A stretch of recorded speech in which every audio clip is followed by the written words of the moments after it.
Hey you, so on this video, dealers won't buy your silver with these issues.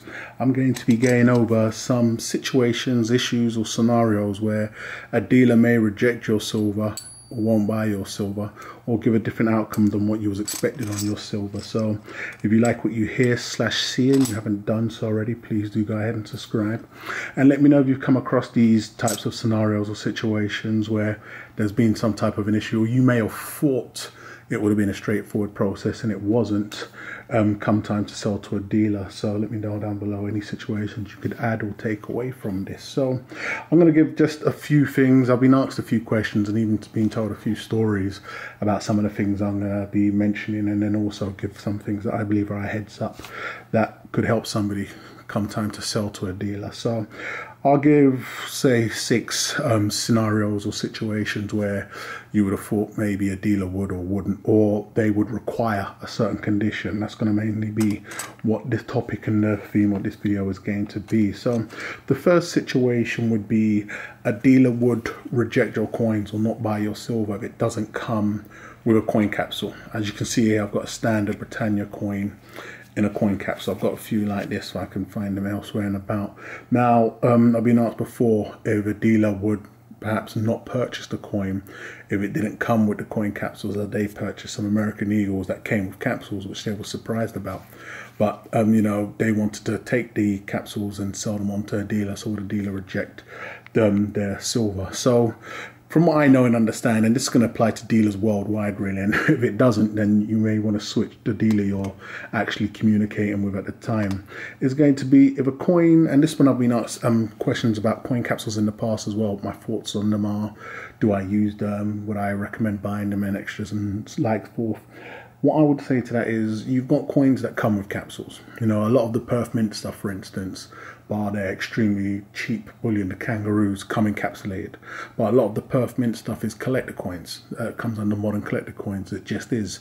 They just have a habit of encapsulating their stuff. Then you have the Royal Canadian Mint. Just give me the top 3 mints here. A lot of their collector stuff is encapsulated. A lot of their bullion stuff isn't. So their standard bullion stuff. The Royal Mint, as you can see from here, a lot of their collector stuff is encapsulated and a lot of their bullion stuff isn't. So that's anything even from the Queen's Beast. How it is, by rule of thumb, I believe, is that, and any dealer is going to go along with the same thing, is if it doesn't come encapsulated from the mint, then it's not going to be an issue. If you choose to encapsulate it or purchase capsules for it, that's all on you. You're just paying an extra premium that you will not get back when it's time to sell to the dealer. If the dealer sells you a coin that doesn't come from the mint encapsulated with capsules, you just got a bonus. I personally wouldn't pay an extra premium for them at all to encapsulate anything. So I don't buy capsules. I've never purchased capsules, even for my Queen's Beast. Not that I see them as useless, because in the end of the day, they've got a purpose, and that's to protect the coin. But I feel if I'm buying a coin that doesn't come encapsulated from the mint, then I'm not going to bother with that extra process. But if tomorrow these Britannias became the next hot thing, you know, and graded and all the likes of, then I may consider buying capsules. But I haven't done that for none of the hot silver Queen's Beast coins I have. So answering the question, if it comes encapsulated, will a dealer not buy your silver? No. You're not going to have no problems selling your silver to a dealer without capsules, especially when you're talking a government bullion minted coin and then you decided not to give him the capsules. You can buy capsules for these. It's not a scam, it's just more accessories. They'll sell you stuff for no different than your phone and anything like that, and it's always going to come under the guise of, you know, protecting your investment and the likes of. But as you'll see, when you're talking foundation stuff, there's a set price you're always going to get. So if you don't have coin capsules with your coins and you're selling them to a dealer, they're not going to reject it. You're going to have no issues. A dealer will buy it off you. If you're trying to sell them a Perth Mint, Kookaburra, or, you know, a Royal Mint, I'm trying to think of a coin. A lot of their new stuff comes with it, but as worldwide people are not accustomed to it, you're going to have no problems. But selling them a coin that comes encapsulated without a capsule, you may have they're going to mark you down a couple of points on that one there. So that's the only time you're going to have an issue. But other than that, a dealer will buy your coins without capsules with no issues. They've got a flat rate they're going to pay. If it's a collector coin, they know what they're going to pay above or below spot. If it's a foundation governmented coin, they know what they're going to pay you. Each dealer is going to differ from dealer to dealer to dealer. So the next one is going to be, you know, would you have a dealer? Would a dealer not buy your silver if it has milk spots? So I get this a lot. With that one there, I would also say you're going to have no issues, because It all depends on the coin. Once again, I'll put straight away, if you've got a proof coin and it's a collector coin, you've got an issue. That's when a dealer's not going to, he may even pass on it. It's going to have to be a blazing hot coin. But you're going to have issues there. They may pass on it for many reasons because they want to turn it over as fast as possible. But for your standard Royal Canadian Mint coin, for your Queen's Beast coin, anything that comes as bullion, although it now carries an insane premium and many people are willing to pay over the odds for it, it was sold initially as a main bullion coin, a standard bullion coin. As insane as it is, and just seeing some of the premiums on the Queen's Beast coins, that's what the gold BU and the silver BU and a lot of their BU stuff is sold as.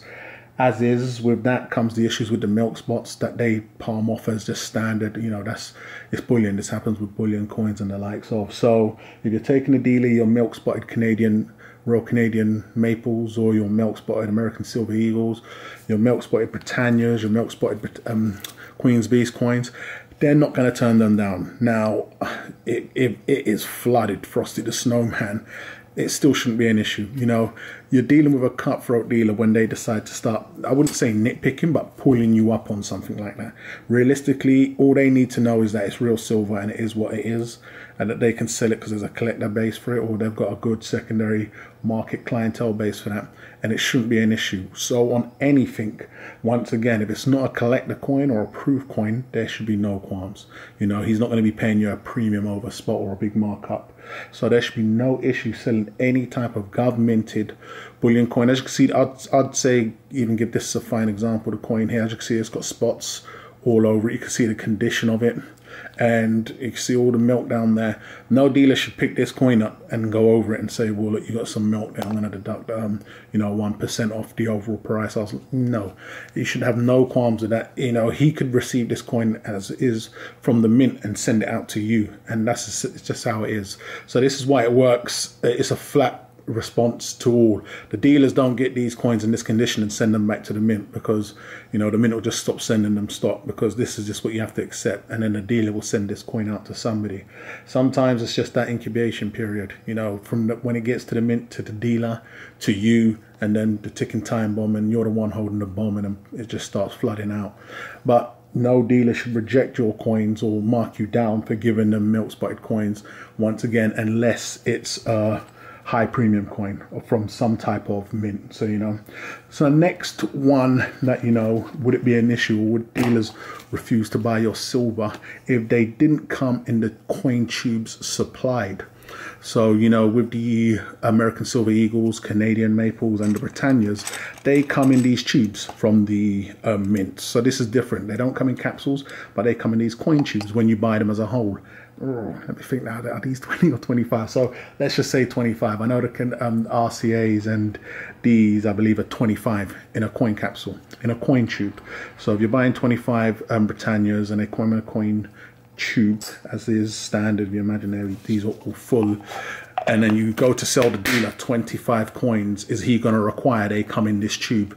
And will he refuse to buy your silver if they don't come in this tube? Because, you know, it came from the mint like that, so there's no reason why you're not selling it back to the dealer like that. He's going to be cutthroat and mark you down, you know, once again, give you way below spot, or refuse to purchase your coins. And this should all be universal, really, depending on the type of deal you're dealing with. And I would say no, it's not going to be an issue selling the dealer 25 coins or 20 coins, however many come in the coin tube, any government coin you could think of, and you're not giving him the coin tube.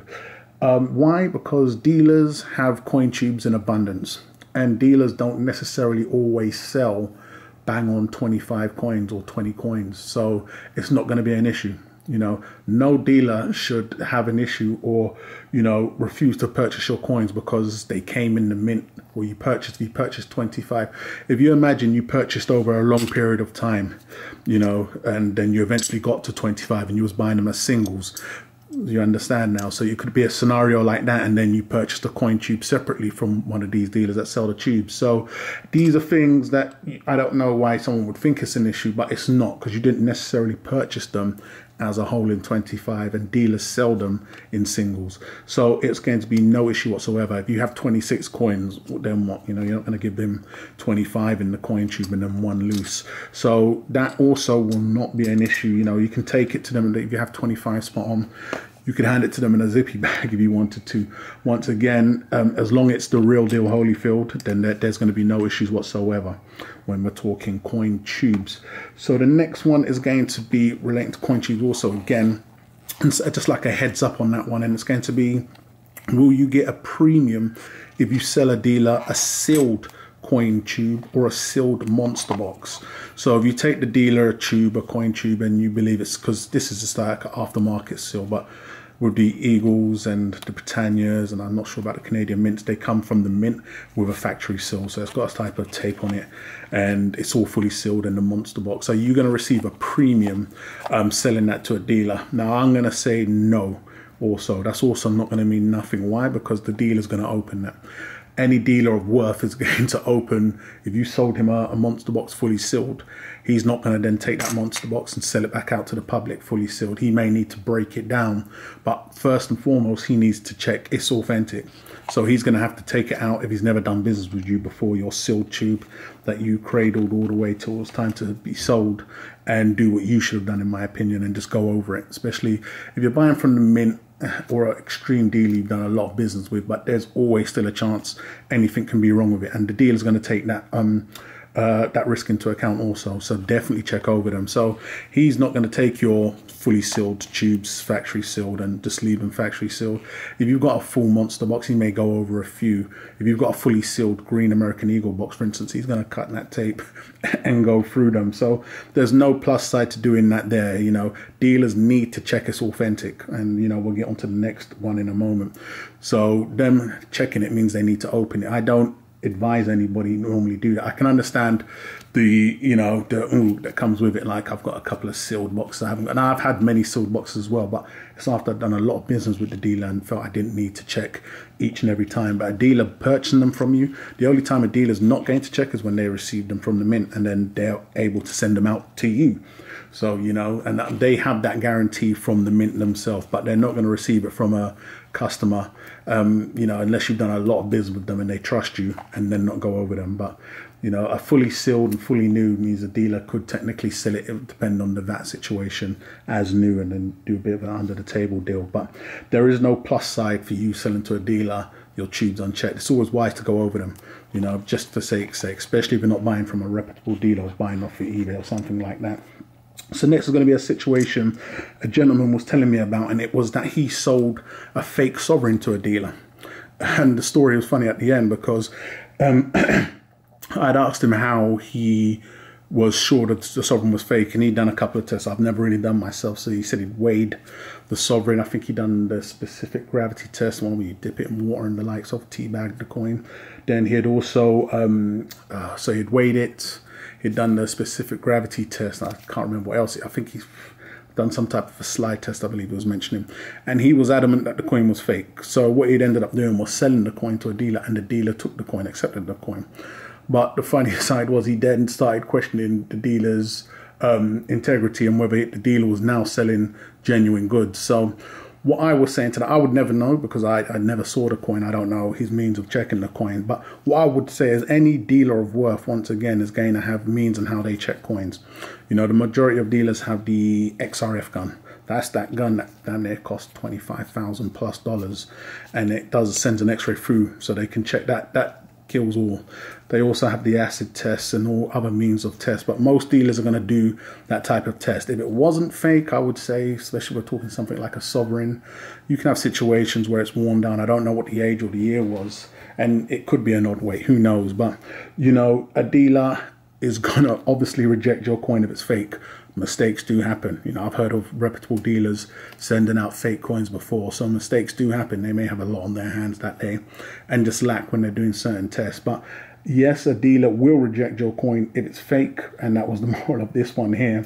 But this person was adamant that, you know, he sold the dealer a fake coin, and now he believes the dealer sells fake coins because he took his fake coin. So any dealer of worth is going to have means to fully check. You know, I've even got access to the precious metal verifier that can do the majority of checks on the majority of these types of coins. So they, as a big trade and a big business, you wouldn't think they'd be sleeping that much when their main, you know, bread and butter is gold and silver. But a dealer would reject your coin if it's fake. So you are going to have issues trying to sell your silver if it's fake. But that was just a tale on the gold one there. So a next issue would be, would a dealer reject your coin if it was a custom piece, art piece, or a poured silver piece? Is a dealer going to reject your silver coming under one of those titles? So something that's been done by not so famous, or just done in somebody's garage or kitchen or the likes of, is a dealer going to reject your silver? Long answer no, short answer no, but the downside would be, you know, I would say if it's not hot, you're going to get spot. That's the moral of the story, full stop. You know, a dealer, if he believes he can push it, you know, it's not going to be sitting on his shelf if it's not too customized. That's going to be the situation with anything you pay a premium for. That big fancy pantsy Perth Mint coin, this fancy pantsy Royal Mint coin, any coin from any mint you get. If it's a collector piece, if you've paid a premium for it, if a dealer cannot shift it on, if it's not a burning hot piece, something he knows he's going to have no issue selling, he's going to offer you spot price. That's going to be the issue. You paid a premium for this. If you've paid a premium for it and you want to get a premium back, you're going to have to sell it to somebody that's going to want to pay you more for it. Somebody like-minded like yourself, a collector in that type of specific piece. If it's Queen's Beast, if it's custom pours by this pourer, if it's an art bar, or any other type of, you know, custom bar or piece that's been made in silver, you're going to get spot price. As long as you're aware of that. If I want to sell this now and believe I demand or I should be receiving a premium from it, I'm going to have to sell that on the secondary market, i.e. eBay or Forum or somewhere the likes of. I'm going to a dealer. A dealer doesn't care about any of that. The dealer's going to offer you spot price. If it's not hot, you're going to get spot. So these are the types of issues, or not issues, that, you know, dealers around the world could come to the types of solutions that I've just mentioned. If they don't, if a dealer is going to tell you, hey, this American Silver Eagle comes with capsules, or you may slip up and say they had capsules and, you know, you're keeping them, and then he says he doesn't want to buy them or he's going to mark you down, you've got a cutthroat dealer, move on. If a dealer pulls you up on milk spots on government minted coins, regardless of the year, you've got a cutthroat dealer, move on. They want the silver content and what it is, i.e. a governmented coin. You know, if a dealer's going to tell you got 25 coins here, they came in a coin tube, not forgetting you could have purchased them singles, you've got a cutthroat dealer, move on. If you believe you're going to receive a premium or, you know, a special treatment because your sealed tubes and sealed box have never been opened, he'll open that in front of you. You know, he may just open one or whatever, but he's going to cut that box and go through, unless you convince him you're a very trustworthy person. If you try to sell a dealer some fake silver, you know, you're going to have issues and it's not going to happen.